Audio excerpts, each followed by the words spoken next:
Hello everyone, welcome back to Chapter 1 channel. Today I'm going to talk about a fantasy movie named The Princess Diaries. I hope that you enjoy. A 15-year-old girl named Mia Thermopolis lives in a renovated firehouse in San Francisco with her artistic mother. She is quiet and reserved. Even though Mia is considerate and socially conscious, she finds it difficult to relate to her peers, which hinders her ability to establish friends. This makes her unpopular at school, where cheerleader Lana Thomas regularly bullies her. Lily Moskovitz, Mia's best friend and greatest support system, possesses many of the same qualities as Mia. Secretly, Mia has a crush on Josh Bryant, one of the popular boys at school, who also happens to be Lana's boyfriend. Later that day, Mia faces Josh in a school debate. While Josh confidently wins the crowd over with his bold arguments, Mia freezes, stumbles over her words, and becomes the target of ridicule from her classmates. Feeling humiliated, she runs out as laughter follows her. After school, Mia's mother reveals that her paternal grandmother, who has just arrived from Genovia, wants to meet her. Surprised and confused, Mia wonders why her grandmother suddenly wants to reach out after all these years. The next day, Mia visits the given address and is stunned to find herself at an enormous mansion.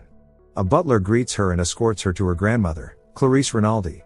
During their conversation, Clarice reveals a shocking truth: she is the Queen of Genovia, a small European kingdom. Mia's father, who was the crown prince, recently passed away, and as his only child, Mia is now the heir to the Genovian throne. Mia initially thinks this is a joke, but as reality sets in, the thought of being a princess and all of her responsibilities overwhelms her. Mia's grandma is adamant that she relocates to Genovia and be ready for her new position. Mia, overcome with emotion, rushes out and refuses. Disappointed that such a significant secret was withheld from her, she confronts her mother when she gets home. According to her mother, following her divorce from Mia's father, they determined it would be best for Mia to grow up with her mother and experience a typical upbringing free from royal duties. They had planned to tell Mia about her royal lineage when she turned 18, but with her father's passing, she now has to take on the responsibility sooner. The next day, Mia, her mother, and her grandmother, the Queen, discuss the situation. The Queen insists on introducing Mia to the world as a princess but wants to train her in proper royal behavior first.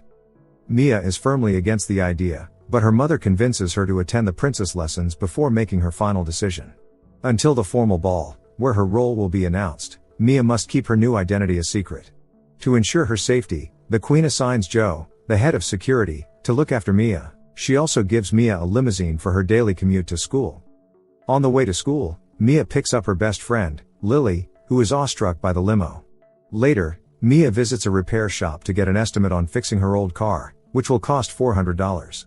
At the shop, Michael, Lily's brother, who has a long-standing crush on Mia, quietly admires her, though she hardly notices him. That afternoon, Mia arrives at the mansion for her first princess training session. The Queen critiques Mia's appearance and instructs her assistant on everything that needs to be improved. Mia begins lessons on posture, hygiene, and other royal expectations. Over the next several days, she learns about dining etiquette, dancing, and personal presentation, attending lessons at the mansion every day after school.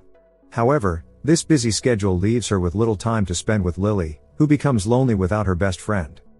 The Queen eventually employs Paolo, an Italian stylist, to completely transform Mia. His disbelieving looks betray his admiration for her inherent attractiveness.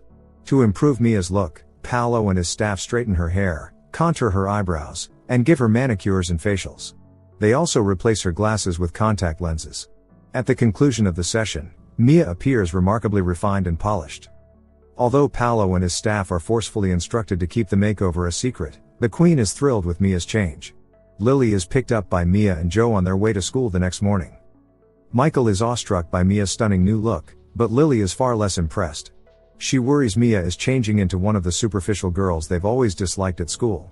To make her point, Lily forces Mia to wear an awkward hat to cover her hair. This leads to a heated argument, with Lily accusing Mia of planning to abandon her eventually. Overwhelmed, Mia reveals the truth about her royal status. Lily is shocked but agrees to keep the secret after Mia explains that it's for her own safety. In class, Lana taunts Mia and makes her remove the hat, revealing her beautiful hair to everyone's surprise. The next day, Michael invites Mia to a music convention where he'll be performing, hoping she'll come to support him. Mia promises to attend but seems indifferent about it. However, her day takes a chaotic turn when she's ambushed by reporters at school asking questions about her being a princess. Mia suspects Lily of leaking the secret, but Lily denies it. The situation escalates until the Queen arrives at the school. Together, they discover that Paolo, the stylist, leaked the news to gain fame. That evening, the Queen hosts a formal dinner to introduce Mia to influential royals.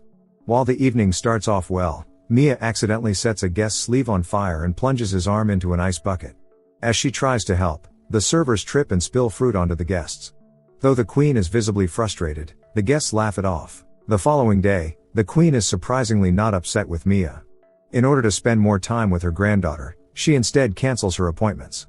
Together, they go to an arcade, play games, take pictures in a photo booth, and even eat corn dogs. When the brakes fail while driving home, Mia loses control and collides with one of the famous cable cars in San Francisco. Despite Mia almost being arrested by the police, the Queen diffuses the situation with her charm and persuasiveness. In the end, the officer even makes arrangements for them to be sent home in a police escort. Mia describes her grandma as the greatest monarch ever, expressing her profound admiration for her. The next day at school, Mia becomes the center of attention. Once invisible, she's now the talk of the school, with kids clamoring for her autograph. Even Lana pretends to be her friend to gain attention from reporters. Mia's longtime crush, Josh, asks her to a beach party on Saturday, and she eagerly agrees, leaving Michael hurt when she cancels her plans to attend his convention. That night, Mia's mother warns her that Josh only started showing interest after learning she's a princess, but Mia brushes it off. At the beach party, things seem fun at first, but chaos soon follows when reporters crash the event looking for Mia. She and Josh hide in a shack, where he tries to kiss her. Feeling uncomfortable, she pulls away, but later, Josh kisses her in front of the paparazzi to stir up media attention. To make matters worse, Lana and her friends trick Mia into changing in a tent and invite the paparazzi, who snap embarrassing photos of her wrapped in just a towel, images that will surely make headlines the next day. Following her return home, a humiliated Mia sobs and clings to her mother for solace. The Queen becomes enraged when unflattering pictures of her appear in the papers the following morning, along with sensational and scandalous headlines. Mia acknowledges that she feels unworthy of being a princess and apologizes for her actions. The Queen nevertheless asks her to attend the gala and advises her to bring friends, but not Josh.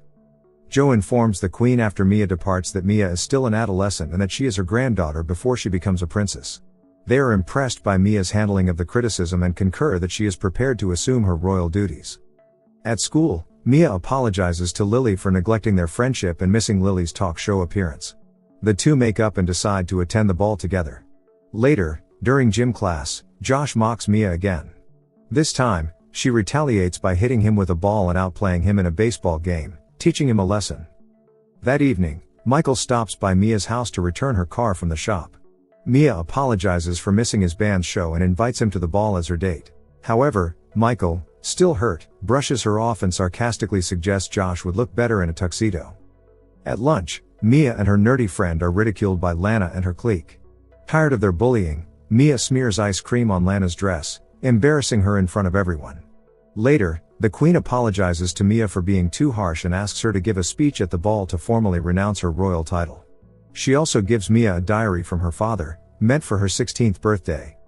Due to the stress of her duties and her fear of disappointing everyone with her speech, Mia chooses to flee to Colorado when the Queen departs.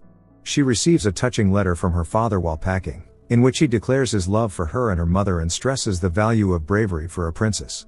Mia chooses to go to the ball after being inspired by his remarks. Mia drives herself to the ball in the pouring rain, but her car breaks down on the way.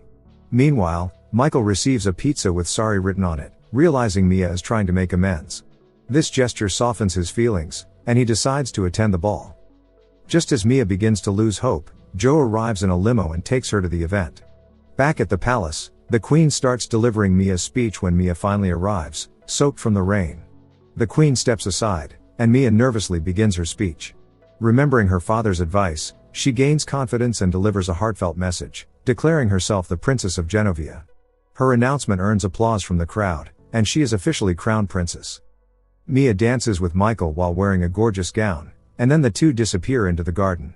The two kiss passionately after Michael admits his feelings. Mia takes a plane to Genovia in the last scenes to accept her royal responsibilities. Michael and Lily intend to pay her a visit in the summer, and her mother comes along. The magnificent Genovian palace is shown as the film comes to a close. I hope all of you enjoyed watching this. Subscribe to my channel for more movie recap. Thank you and take care everyone.